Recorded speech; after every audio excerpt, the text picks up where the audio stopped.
Welcome to Tuesday with Toya. My name is Victoria Fregoso, and you're watching Tuesday with Toya. It's my 131st episode here on Instagram for Tuesday, June 25th. I'm so excited to play a live song for you today. Today we're going to focus on the song that I've written called No Moon. I am going to play it for you and then interview a local filmmaker to Tacoma. That's Donovan Wilson, and he is the director of the music video for my song No Moon. We're going to air it tonight as a special preview, and we have it submitted to a couple of film festivals, so we are not fully releasing the song, but we wanted you to see it, and then also just to have a conversation about art and film and how all of that connects and, you know, what's important about it. So when I first met Donovan, he reached out after hearing my songs on Bandcamp and wanted to do a music video together, specifically for No Moon. So we met for tea. I saw some of his work, and we just kept following up with each other until we made it happen. It was a really great, awesome experience, especially with the help of Ben Mestos from Sway Media. And yeah, it was just really awesome project to work on, and just so happy with how it came out. Can't wait to share it. If you're watching the show for the very first time, definitely check out my last episode with Landon of the Bedheads. I had heard Flower Song by the Bedheads and really liked the vibe and the sound. And then when I heard The World Keeps Spinning Around, I was hooked and I really wanted to know more. So we were able to have a live conversation last week and talk about all things songwriting and the way that the song structure is in a lot of their work. So it was a great conversation. I got to play Debbie Dawson's Happy World and my originals Can't Have That and Beautiful Things. So yeah, I'm going to get into this song called No Moon, and then I'll give you a little bit of a lowdown of what's happening in the Tacoma area this week for live music. This is No Moon. There's no moon tonight, and I can hear the anger on your tongue, saying things you swear you didn't mean, that it can happen to anyone. I thought I knew you.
No moon tonight.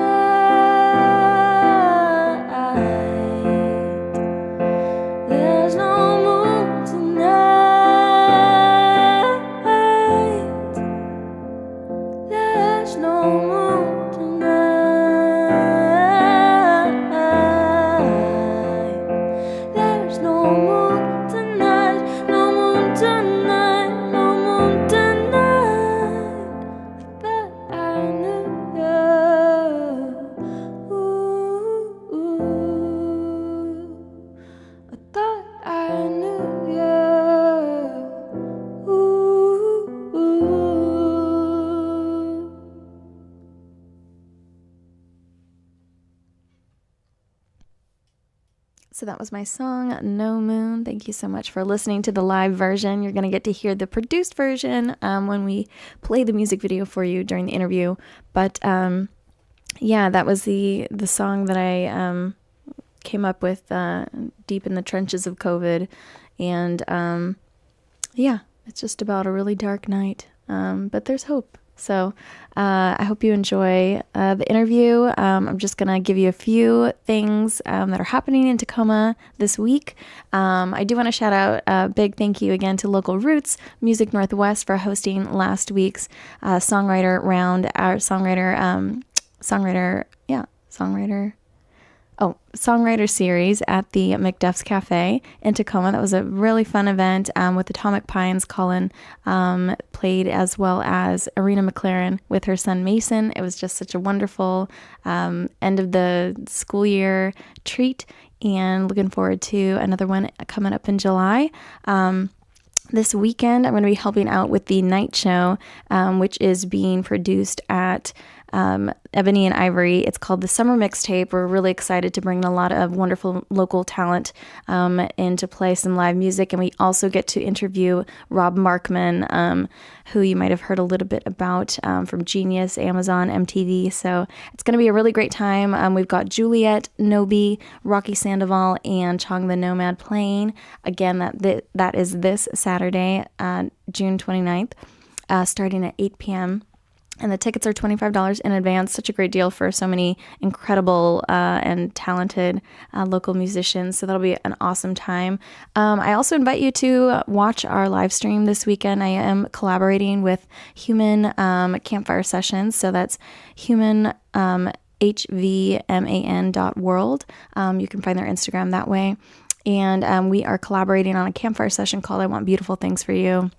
And this was inspired by a conversation that we had last year where I played my song Beautiful Things, and we talked a little bit about how you can meet somebody and just like really want, really positive things for them, and how you continue to want good things for the people around you and for people maybe that you don't even know. So I invite you to watch that this Sunday, June 30th, live on Instagram. And that is going to begin at 3:30 p.m. Pacific time. That's 5:30 p.m. Central time. So I invite you to join us for that. And then if you're in the Tacoma area next week for July 3rd, definitely come and check my band Ghost and Glass out at Real Art in Tacoma. We are playing Wednesday, July 3rd at 7 p.m. or 7:30 p.m. We are going to be joined by Reagan Leilani and Scout Gillette, who will be touring and traveling through our area, as well as the Kimball Superstars. So it's just going to be a really fun bill. I'm really excited to play that show. It's $10 in advance, $15 day of. So get your tickets now.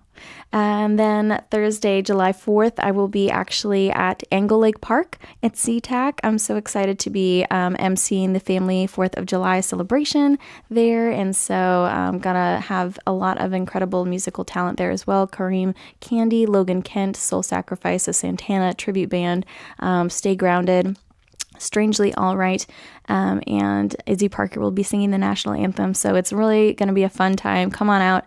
And there's things for kids, there's things for adults. It's going to be a great time, and I hope to see you there.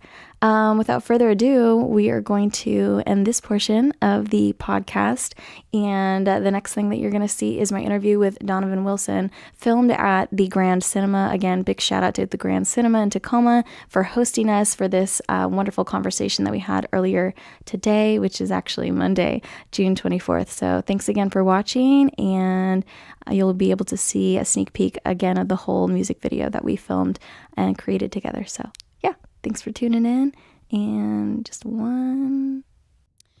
Welcome to a very special Tuesday with Toya. Welcome to Donovan Wilson, who is my guest today. We are in the Grand Cinema in Tacoma, Washington, and super grateful to be here. Thank you so much to the Grand Cinema for opening your doors to us to have this conversation about art and music. Welcome. Thank you so much, Toya, for inviting me to this cool video podcasting. Thank you. You're welcome. Yeah, it's been fun. I think, you've seen my podcast, and mostly I interview other musicians and other artists in the area, but I think there's also so many other people in the music industry and in creative realms, et cetera, that we should be having conversations with. I don't know how many times you've had like an instance in which you've been inspired by somebody else's art that's like not film. Yeah, definitely. Oh man, music for sure. And writing, Yeah. poetry, visual arts. Those are all things that I look to for inspiration. So yeah, I'm all over the place when it comes to that. Nice. Well, I think I want to start at the beginning with you. I wanted to know a little bit about you and how, where you grew up and how you got into, maybe what was your first experience with cinema, and how you got to where we are today. So thanks again for having me on your show. This is super cool. I don't get to do this very often. So I started seriously getting into film. I mean, I've loved film since I was a child. I think everyone pretty much loves going to the movies. But I think in terms of the arts and taking like a path, that direction, I was more interested in writing and the visual arts like photography for a longer period. But I think about 7 years ago, I started subscribing to the Criterion channel, and I discovered this whole world of really meaningful film. And it just took me so much farther than a normal movie could. And it just kind of, in a way, it kind of brought together all the different arts that I'd always been interested in, literature, photography, painting, all that same stuff that goes into that, like that real essence of those things were in these art house films that I started watching. And started seeing like, wow, there's this potential to say something meaningful, to pass on, to make important changes in society, even through what you're trying to say. So I realized then that I had been looking for something to dedicate myself to, and I decided that I was going to dedicate my life to trying to get there, to try to make something like that. Wow, that is really interesting and really cool, because I think many people are, interested in like following their passions and also like finding their place in the world. What film do you have in mind when you think about like some of the first films that you saw about 7 years ago that kind of changed? There's two films that I go back to when I tell people this, and I think the two films. The first one is called Sanjuro. It's by a Japanese director called Kurosawa, and it's a really fascinating story. Not only is it a samurai story, but it's got this incredible main character who's played by Toshiro Mifune, and he's this drunken samurai that he's just sick of fighting, but he's so good at it. He's the best, but he hates it. And so the whole movie kind of goes through him. He gets stuck having to help this group of people that can't help themselves. And by the end of the story, it becomes this bigger thing about, to me, like nonviolence and what that means. And so I thought that's a really amazing way to get us through to this deeper meaning, to this really cool, exciting story. The other movie that I saw that really blew me away was called, in terms of what a story could look like on film, is called Vagabond. And it's by Agnes Varda, and she's a French filmmaker from the 50s and 60s. And I highly recommend anyone who's into film to go watch what she created. I feel like she transformed what it means to be a storyteller on film, because most of the time when you make movies, you make them for an audience, like commercial audience, and I feel like she took it a different direction, and she spoke from a different voice, and it might have been a female voice, or it might have been just her and the way she saw the world, but that was heavily translated to what she was able to make. It was like her personal world really came through. And that movie Vagabond is it's an interesting story about we basically follow this homeless woman around through her life, and she doesn't even talk. We don't really know her. We only know her through the people that she meets. And so it's an interesting way to think about the people that we see out there and who they are? Do we only know what we kind of imagine about them? That's so interesting because I see you a lot of the times in a lot of the other short films that you've worked on too, and how now that makes a lot of sense to me when I think about whose stories are you telling, what voices are you using, perspective, and what do you really know about a person? And what are you trying to say? Like, what is that thing that your story is trying to communicate, and then trying to figure out visually or, plot wise or character wise how you want to communicate that thing. It's very like a mysterious medium of like combination of dreams and real imagery and the way that affects our mind and the way we see the world. It's a cool way to communicate ideas. So those are the two films I would say inspired me the most. Neat. I just remember helping out with a Seed and Spark project that you were doing, and one of the incentives is you gave a list of like all your like top 10 recommended films or something like that. Yeah. So I love to ask that because I think that was such an interesting. It's really cool. I think when you can learn about the things or the people that inspire other artists, right? Because knowing kind of like where their pool of imagination at least started is really, really cool to see how, those early influences, right? And those strong influences, the ones that like won't let go. What do you think makes captivating film? Or film captivating, or the storytelling? Maybe just in terms of those two movies, it sounds like a lot of it for you is seeing that story told either in a way that hasn't been told before or telling a story that we don't really talk about. Yeah. I think that's kind of I keep telling people the last good movie that I saw, I think was probably called, what was it? Emily the Criminal. You ever seen that one yet? I've not, no. So Emily the Criminal. It sounds very intriguing. It sounds very captivating. It's good. It's really good, actually. It's very simple. But it tells a different type of character arc, where a lot of times character arcs is like, how does this person transform from, they're down or low, low point, and how to like get through this challenge to like finally get to the next level, like to start their life over again, or they've accomplished their goal and this new world is opened up for them. And this story, she's kind of bad. She's a bad person. She basically is a screw up. Emily the Criminal sounds like a person who might be. Yeah, she's a screw up. She's violent. She has a bad temper, and she's like, she hates herself because she's stuck in this bad job that she knows she could do better. Anyways, she basically like gets in over her head in this crime world, and but she figures out how to be really good at what she does, and by the end of the film, she doesn't graduate to some like better person necessarily. She graduates to being like a really good criminal. So she's kind of like accepting the thing that she has been fighting against being, in some sense. Yes. Okay. That's a really good way to put it. And without even seeing the film, I feel like you encapsulated what they're trying to say, is that like she was trying to avoid her true self. And then, ironically it was, she's a criminal, but I think that right. applies across the board. Yeah, that's why I love this story that you're telling, because it reminds me of most artists that I know who have gone through this period of self-doubt or just a feeling like, that society's not going to accept me like this, or society's not going to accept the art that I want to make, or the perspectives that I want to share.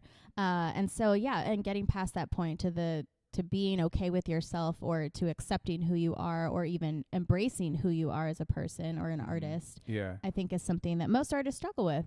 I mean, have you ever felt like did you fight like doing film? I think the reason it took me so long, I'm 48, to finally get to this point, is that I just finally got to a point where I decided I was going to let myself dream and let myself go after something. Whereas I've always been a person that was very practical. Let's like take practical steps. I could have done other things when I was younger, and I just, I took a path of what I thought was a good, safe route, and it got me a lot of good things, but it didn't really satisfy the creative part of what I want to do. And so, and only till recently have I really fully decided, like 7 years or so of like, I am going to do this. I'm going to do this. Everything's a process, but I definitely, I feel like that type of believing in yourself or allowing yourself to dream, that's not necessarily in line with what the rest of society is doing, is a valid path. I think that as long as you're not hurting anyone, that, you know what I mean? It's a valid path. I'm only now coming to realize. So. Right. And that like I think sometimes artists like are hurting themselves by not being able to express themselves or follow their passions or do their art. And then sometimes they hurt, like it's more hurtful to the people around them too, to not be in that that space where that they can create and do the things that you need to do in order to feel like, maybe, I don't know, sometimes I think it just depends on your level of like emotional connection to your art. I think it's been a process, like in terms of like the time is now, like it hasn't been something I've been like struggling necessarily, like I need for the last 20 years. I mean, I joined the Air Force in 99 and left my hometown, and since then that began my whole family. Basically, I started a family, raised my children, before that I finished college, and so that's a big chunk of like really beautiful time that was spent well, but now I still feel the urge to go and make stuff. So. And I think that's great too, because coming from our experiences, right? I think that's when we can really create some really awesome things. Hopefully. Or share the crossed. stories that like, when you give things time, that like perspective, right? That you can have reflecting on things that have passed. Sometimes, at least for me as a songwriter, if I'm in the middle of a situation and I'm trying to write a song about it, it's not as easy. It's a lot easier looking back on things and reflecting on experiences that I'm able to find the right words, not even the right words, right, but the words that are better to communicate the things that I'm trying to get out, or to connect with somebody else in that way. Sometimes I feel like when I'm writing that I don't even know what I'm writing until I'm done writing it. And so it just kind of reveals itself to you. Yeah, it kind of reveals itself to me, and that's hard because you want to sit down and write, and it's like, well, okay, what am I going to write? But if you don't know, how do you start? But all the things that I've done in the past so far have come through in a way that was kind of unpredictable. Starting more with like a kernel and just kind of going from there. But definitely my first film short film called Aiden, which is about this humanoid android thing. And the reason I started thinking about that is because I was thinking about myself, and during the times like back in pandemic era, I don't know, 2 years ago, like there was like tons of like racial upheaval in the streets. I remember people were just like protesting, and it was like making me think about race and my own race, and since I'm mixed race, wondering who gets to decide who is human. And so I wonder that all the time, like how are we classifying race, and how being a second generation Mexican American, where do I fit? And also, it just, everybody's situation is so different, and so when we compile that as like data, it's not as I think helpful as when we start telling individual stories. Yeah, and I was so that was just to say that, like, yeah, definitely my past experiences and the things that I had been dealing with through my life came through in that way. I decided to really think through some ideas that I had. So that was a fun story to write. So looking back on it now, especially with everything that's going on with AI, How do you what do you feel like is important to consider when we're thinking about like AI and art? I think it's just a fascinating conversation. We don't have to go too deep into Don't it, get me but started. I've thought tons about it. yeah, I've thought tons about it because in terms of that story, you know, like what does it mean to be human? You know, what is consciousness? What is it? You know, so my story basically takes this human that has this chip in his neck, and AI is experiencing the world through a human body, with the goal that through all this input and of the world through human sensations and senses, that it will trigger consciousness in this supercomputing AI thing. And that's based on some theories that I don't know if I could even remember the name of them, but there's okay, we won't quote your references. Yeah, there's some theories out there about, it's like information theory. It's just the idea of the amount of input something gets. Is there's a threshold to where this is consciousness. So interesting. So the whole thing was like, okay, well, we're trying to give the computer consciousness. Let's send this human thing that's enslaved by it to go and gather information. And by the end of the film, which we never made, we only made a short version of it. But in the end of the story, he meets his creator, like, you know, the genius CEO, billionaire guy that put him on this mission. And he ends up taking the chip and putting it in his own neck to, like, because the genetically engineered boy, that's the protagonist in the story, he's like, doesn't want to do it anymore. So the father takes it upon himself, and then for some reason he goes and jumps off a cliff, and so we see him die, and that's the point when it triggers consciousness in the computer. So my theory is that understanding death in a conceptual level, like, that is what makes us conscious. That's what makes us human. And so that's my whole message in that movie. Wow. Yeah. That's Mind pretty blown. big. We never got there though. We only got 12 minutes. We meet the guy and the reporter that helps him, and so we decided to focus on this idea that we rely on other people to help us get through challenging times, and that's the moral of my short version. I love how you were explaining this because I didn't really understand the difference, but that is really intriguing in terms of when most artists are asked to condense our art to this social media format. This like Summary. 15 character limit or whatever the heck it is. Like, you know what I mean? Like we've been through so many hoops of like only 60 seconds, only 30 seconds, only 15 seconds for stories. So thinking about how, we're trying to condense bigger picture things into smaller, bite-sized, manageable things that are also so like forgotten, like so people don't maybe have enough time to make an impact. I don't know. What I'm trying to say is like there's just not enough time. Like I know, right? Or money. Costs money to make these things. Money.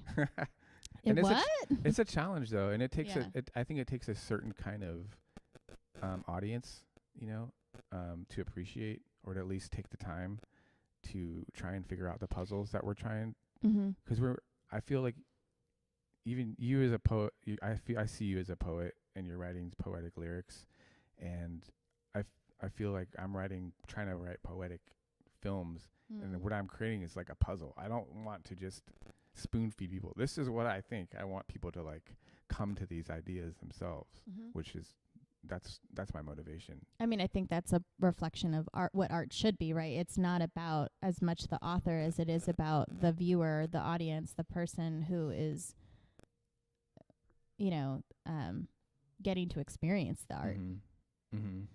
And how do you, as an author, as a writer, as a creator, make something that gives another person a feeling? I think my favorite artists try to avoid pandering too much to the audience, and just try to be true to themselves. And then those are the artists I prefer. Thank you for saying that. 'Cause I think, that's a good reflection too. It's like, even though it's about at the other end, at the other end of it, you have the audience and they're the ones who decide kind of how far it goes or where it goes. If you're not considering everything that is important to you and you're not putting that level of consciousness into your work, it won't be as valuable. It won't be valuable to you as the creator. It won't be valuable to anyone. Right. Yeah.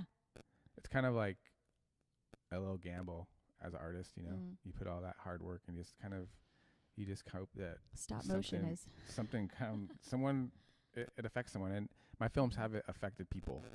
They haven't been like amazingly profound for tons of people, but it was pretty cool to hear the few people that watch my stuff were like, that really affected me. That actually, so that's pretty rewarding in itself. So if I could just get money to do that, I'd be happy. Yeah. No, I think in some senses, right, I think we need to get back to that era of like patronage. It's like, no, we don't need art. No, we don't need anything extra, right? We need like food, shelter, like those are the basic necessities. And then, art coming out of this period of time where we have more free time and we have technology to do all the things that are fun and creative. People were willing to put time and effort into that. They saw the value in it. And I think we've as a society like walked away from that value that art provides for communities, for individuals, for well, I think a lot of the money aspect is like, how do we get to the large crowds? How do we how do we market? How do we get a return on investment? So the smaller communities kind of get left out. Like, we don't want to make stuff that's for a small group because that's not really valuable, Like, that's not it might be serving this small collection of people, isolated people who like feel very, out of society, but then it's not. Yeah. I think in terms of the film industry is like in America, like everything is basically California and New York. Those are the way I feel like all those perspectives are out for us. And then I think about other countries, like there's small countries out there, like, I don't know, Sweden or Norway or France. To me, they seem small. I don't know, compared to the U.S., but they don't have a market share that we do. I don't think so. And it's like, or other countries all around the world, they have their own like entertainment industry, right? And they're just like super. I think of like super focused on their region, And sometimes I think there could be more regional entertainment, like where it's focused on the Northwest. This is regional storytelling, because what you're also very focused on too is like telling the stories that are here in this community. Yeah, I'm thinking that's a possibility. I'm not sure if I'm doing that, but I think that's kind of an interesting like thought of like, well, how come there's not like a system in place that explores stories just from our region? Because I feel like we're a unique place that must have unique experiences. We do. And I think there's so many like businesses or people that I can think of. Like, it's interesting that you say that. There was a musician that I interviewed, Wes Waddell, and he got a grant to travel around Washington and see and talk to people and tell their stories through songwriting. And I know that there's a lot of other grants and things in place where we talk about making sure that like Pretty Gritty Tours tells a lot about the history of Tacoma. And so things like that are so valuable because you don't know, like, we're not aware of everything that came before us.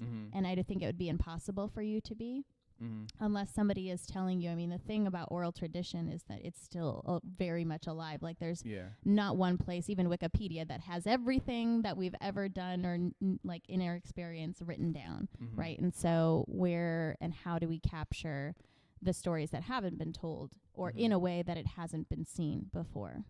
That's like a cultural communication. Well, let's get into working together. How did you find my music? How did you find me? How did I find you? I am a big fan of Bandcamp because it helps me zone in on local artists. And since I've been making films, Aiden was my first big, like, big, whatever, 12 minutes film that I put a ton of effort. We had a budget, A big project. Your biggest Yeah. project, maybe. Yeah. It cost me, the budget ended up being about $17,000. I hired professional cinematographers, crew, actors. We got locations, multiple locations. We got a couple car scenes. We got drones.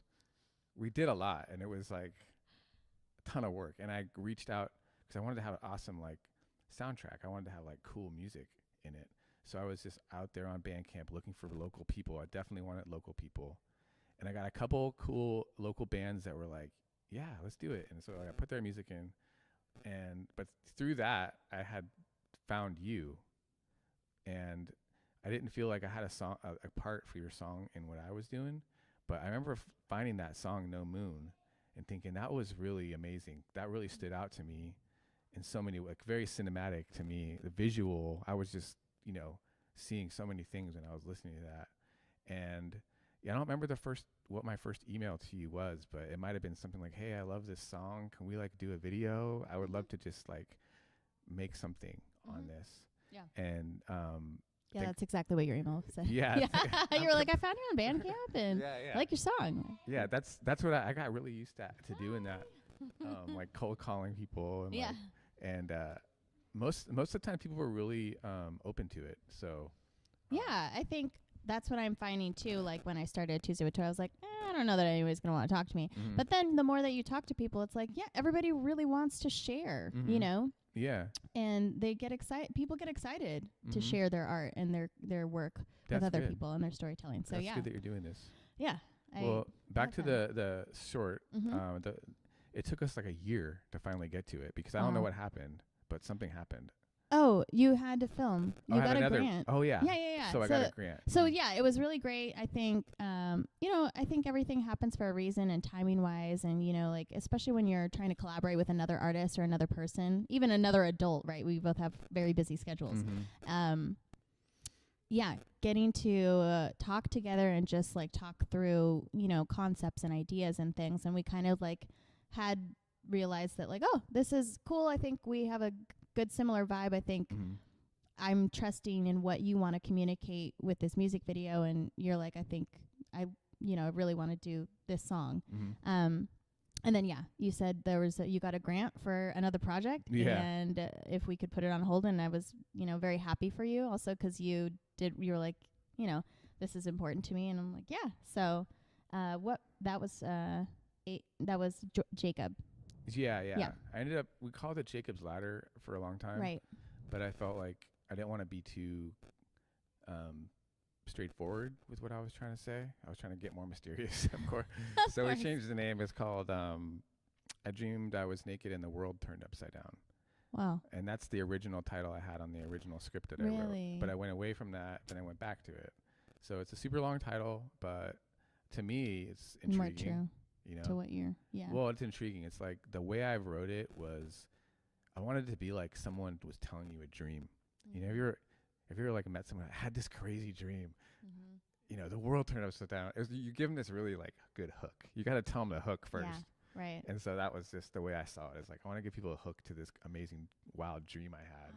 And then you go into the dream. So that's the story. Is about a homeless drug addict that's out on the streets, and he he takes some drugs, smokes some whatever. Like, I'm imagining why can't I think of the term? Fentanyl. I'm imagining fentanyl, and he passes out and has this crazy dream, and by the end of the dream he's compelled to seek help. So I wanted to be like a positive take on like a drug addiction story. Like, I want to see someone make a ton of bad decisions, and then through the bad decisions, it brings him to a place where he can actually decide to do something good. So I feel like it's a different way of looking at the world, where a lot of people think, or typically the moral is don't make bad decisions and you won't end up here. Right. But my idea was that the bad decisions actually still can lead you to a good place which is kind of a weird way to think, but No, I think it's really compelling because most of us are human. All of us are human, right? So we're fallible. We make mistakes. And then you can either choose to just regret or you can choose to learn from those experiences. And so I do think that is compelling when you have maybe made so many bad decisions that you think you can't make a good decision anymore. But then through all the bad decisions, right, it becomes clear what the path really is. Yeah. That's really interesting. I've experienced that, and I think a lot of people have experienced that. But yeah, and then we finally came back to No Moon, and No Moon sounds a lot different than all your other songs, honestly. I feel like it's way different. Why do you think that is? That's my darkest COVID song for sure. That was written in the middle of quarantine in 2020. Definitely reflecting on some really dark moments from like 12 years ago now. And bringing that back into the lyrics. Isn't that strange how the pandemic gave us so much time to think? It's kind of interesting. I mean, everybody had so many different experiences, but mine was definitely about thinking about the experiences that I've had and what's really important to me anymore. Like if this is the rest of how we're living life in fear of disease, of physical, contagion, what choices have I made? How have I maybe let go of some things that I knew were really important to me? Like for me at the beginning of 2020, it was one of my goals to get out there and do more open mics. And one of the last things I did before we had shelter in place orders was I went to a karaoke bar. And so just real, when you have something or the possibility of something and then it's stripped away, it's pulled away, right? So that a little deflated. Yeah. And I felt all of that depression and darkness, and so No Moon was based off of a new moon where there's my mindfulness. So we'll talk about what were you gonna I forget what you were just finishing up saying. So we were talking about No Moon. My alarm went off. I have alarms on my phone that remind me to be present or remind me to recenter. Let's do that. Take a deep breath. Breathe in. I know I'm breathing in. Breathe out. I know I'm breathing out. All right. It's it You were saying it was like a depressing. It was a depressing time. It was a hard time. It was the song that came out of that. It's ironic to me. I don't feel like it's a depressing song. I know. You said that to me. I was just like, okay, but the format is different too. It doesn't really the chorus is so short. It's there's no moon tonight. There's no moon tonight. Yeah. Oh, that's the verse. But then the chorus is, I thought I knew you. Yeah. Mostly because it's a little bit about betrayal. It's about betrayal of ourselves too, to the things that we said that we wanted, but we didn't go after and we didn't do. There's so many stories that I tried to put into my songwriting, so many emotions that I try to put into it, because it's important to me to have a lot of different perspectives in my music, just so that it feels universally important. I was going to say more relatable, or exactly. More people can. I want people to can hear something that they need to hear through it. Yeah. More universal. Yeah. No, that's it. Yeah. The thing about No Moon though, there's something really cinematic about it, and that's why I started seeing all these film noir imagery, and the idea of a moon. To me, the moon is very 50s movie cinema, black and white, and had a romantic element to it, and all in my mind. So maybe what you did was good. You wrote it in a way that was able to let me put my own imagination into it. And that's what I love too, because that's something that I probably was fearful about in terms of collaboration, even just on a songwriting level, is that I don't have control. I don't get to narrate the finished project. I don't get to say this is how it is and this is the only way that it can be. You're no, these are my ideas and I'm going to portray it this way. And I'm well, I'm going to bring what I can bring to the table and do my piece. But at the end of the day, it's a combination of those different perspectives that is creating this whole thing. And I think sometimes when you see artwork that's confusing, there's maybe too many, what did they say, hands in the kitchen? Mm-hmm. And Cooks so in the kitchen. there's too many cooks in the kitchen. And so everybody has their own agenda, and you can't really tell, like, what is the point? Yeah. But I didn't feel that way working with you, and that was really cool to allow you to tell the story kind of the way that you wanted, and for me to find myself in that story. Mm-hmm. That's cool. That worked out really good. Yeah. I think the end product turned out really good too. It did. We're gonna take a look at it together, but I do want to big shout out to Ben, Sway Media, Mm-hmm. 'cause he was the cinematographer on that project, and just like, yeah, it's Ben Mestas. Ben If Mestas. I'm pronouncing that right, Ben. Sorry. Maestos. AS. Mestos. I don't know. Yeah, We're Sway Media. Sway Media. Sway.media on Instagram, I'm pretty sure. Mm-hmm. We'll be sure to tag. He did Ben. all the film work. He had all the lights and the camera gear, and really worked with me to figure out how to pull this cool car scene off, which we're really proud of. Yeah, and in black and white, like all of the things that you guys did, technically speaking, I mean, I could never have done anything like that myself. I mean, I could have, but it would have taken me a million years, or I wouldn't have done it that way. Mm. But yeah, it was really cool to work with two different creators on, in each in their own element, right? And so we all pulled together to make this happen, and then it did happen, and it was really cool, because I don't know about you, but I've been in a lot of, artists sometimes. I mean, it's not like, I think there's a perspective that maybe artists are flaky. I think sometimes, right, we're very passion driven, and so if it's not within that, like, it's not on that passion wheel, we're just probably not going to do it, but we might sound like we're excited about doing it. And so there's a lot of projects that I think start and stop with creators, and so it was just really nice to see something all the way through in such like a planful, detailed, but still creative way. It wasn't like, we can only do these things and we have to stick to these things. Mm-hmm. It was like, these are my ideas, we're hoping to pull it off, let's go try it. And then working with whatever came up while we were doing it. So yeah, there was certain elements of that film that I was really, really wanting to get, and then there was other elements that I knew that we could play with. So that worked out good. Yeah, I think that's really great. I think in terms of creation, having that really nice balance between knowing what you want to do and allowing for the unexpected, that magic to happen. Yes, definitely magic. Yeah. There was some good magic there, I thought.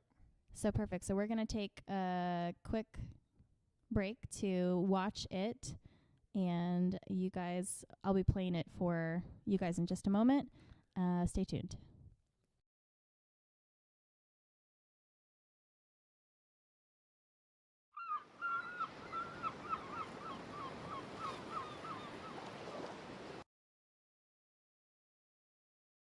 There's no moon tonight, and I can hear the anger on your tongue, saying things you swear you didn't mean, that it can happen to anyone. I thought I knew you.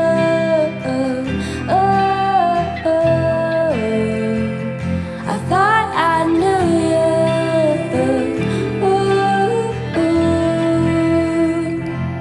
There's no moon tonight, and I can feel your hand slipping away. With the wind howling my name, I can't hear any reasons to stay. I thought I knew you.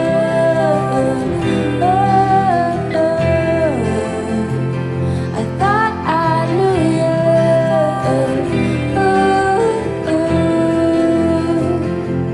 There's no moon tonight, and still I find my eyes searching the sky, leaning far over the balcony, wishing for better nights. Thought I knew you.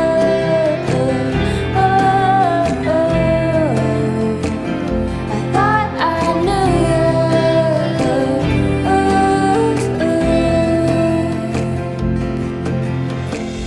In this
Well, yeah, so excited that we got to have this conversation, that we got to do this music video, that we're getting to air it here for you guys live on Instagram.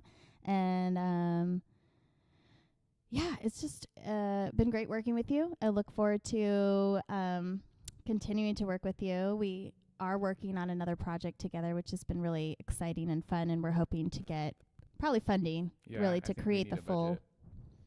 It's tough, I think, as any artist, especially as a do-it-yourself artist who wants to do everything low budget and indie, to ask people for money, because it's important that we tell stories and that we create at a level that is engaging enough and high level enough production-wise for people to want to see it. Yeah. So and yeah. All the recent work I've done has had a budget, and it makes the end product way better, and people will see the value in that. So, and I think this project that we're doing, you know, it's set here. It has some elements of kind of a history to some degree, and it's telling a story can be regional. It's for our community. So yeah. And more of a pitch on the way to come. Yes, yeah, we'll definitely. I mean, that's for a whole nother interview. yeah, for sure. But I appreciate. I want to thank you too. Thanks for having me and including me in your community, and it's so cool to be a part of what you're doing. And I'm so happy for you and the hard work that you're putting into for all your friends and other artists in the area. I know you're working really hard, and you're working hard to make great music too. And I really can see that and appreciate that. So I especially like your new song. So when the new song comes out, we should all buy it, because I think it really, to me, it's really good.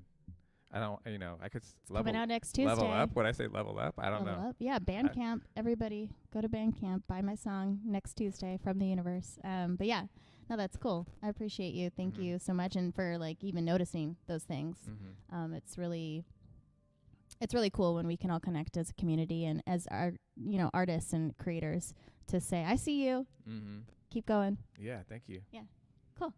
All right, well, that is it for Tuesday with Toya. Thank you all so much for watching. Appreciate you. I'll see you next week. Actually, I won't, because we're taking a week off because life was fun and dynamic as well. And so, but I'll be back. Tuesday with Toya it's probably forever now. So it's a jingle. It has to stay.